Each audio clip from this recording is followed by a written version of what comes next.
When we say we are pioneers and trailblazers, it's definitely not an underestimation.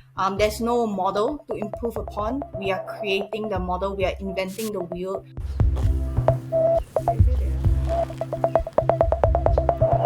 We're meeting the maker of Singapore's first biotech insect farm, co-founder Chua Kai-Ning. But her company Insecta isn't farming insects for food, but for the valuable biomaterials they produce. Let's take a quick look. These trays of black soldier fly larvae are munching their way through hundreds of pounds of food waste collected from around Singapore. They're being bred so that scientists can extract high quality biomaterials that can be used in pharmaceuticals as well as electronics. So what these black soldier flies enable us to do is transform food waste, which is a negative value product, into a positive value product, in this case our high value biomaterials. So what we specialize in is a proprietary extraction process from the black soldier fly to take out chitosan, melanin, and probiotics from these insects. The substances, which are worth a few $100s per gram, are then sold to third-party companies. Kai, how did people first react when you told them that you wanted to farm maggots? I think the initial response from everyone definitely is a little bit of a shock, a lot of intrigue, and on a commercial level, a lot of question marks. Insect farming is a very niche and new industry. For food, whether it's for food or waste valorization, and especially trying to start something in Singapore where we don't have a farming industry, as well as an established model for insect farming. So I think there was a lot of questions of how we're going to make it work, especially since there's not much demand for animal feed, fertilizer, and no legal framework to use insects as food. So, as you said there, Singapore isn't really known for its agriculture. How did you first get interested in the idea of urban farming? All of it honestly began with the notion that I don't believe in waste. And that really is the crux of waste valorization. So it's seeing waste as a resource. So growing up, there was a lot of tree climbing, kite flying, that sort of thing. And it's not the normal childhood that a lot of people would have in urban Singapore. I think later on in my teen years, the hobby of keeping earthworms actually really sparked my love for the black soldier fly. The black soldier fly is a native species of insect to Singapore. They are amazing at valorizing waste. They go near organic food sources to kind of consume it as a larvae stage. And in your earthworm bins, they will crop up here and there. That was my first introduction to the black soldier fly. Looking closely at the industry, that's when I realized that around the world, people were using the black soldier fly to turn food waste into feed and fertilizer.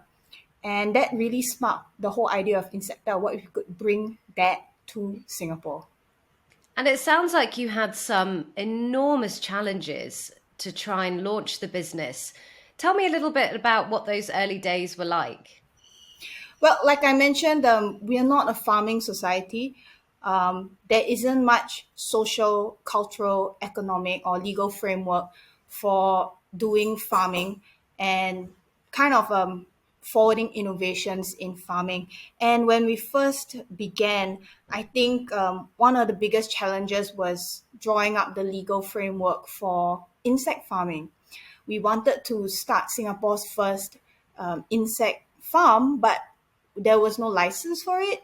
The government had not heard of it.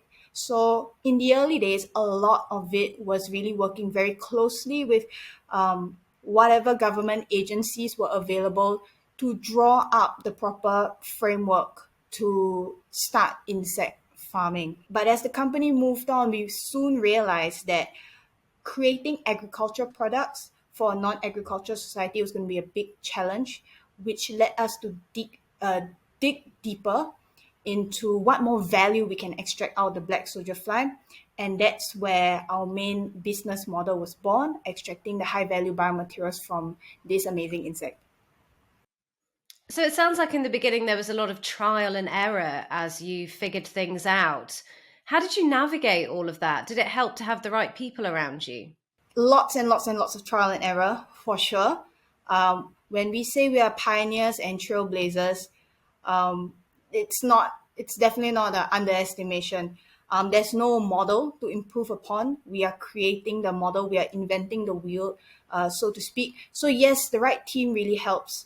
And in this case, I think for sunrise industries such as insect farming or even insect-based biomaterials, it's more of the being able to adapt, the entrepreneurship mindset, that is more important than, let's say, experience. Because honestly, who has a wealth of experience in such a new industry? So yes, for example, our team, we comprise of very passionate individuals with scientific backgrounds in commodities, business, as well as entrepreneurship. And I really do think also what binds us all is our commitment towards sustainability and the circular economy. That's really, really important. Do you have any advice, Kai, for budding entrepreneurs? Ah. For anyone who wants to go into entrepreneurship, I think a big one has to be knowing where your passion and where your drive is. And I think if you dig deeper into a lot of other entrepreneur stories, you'll find that it comes from a very emotional place. What touches them on a very like deep and spiritual level.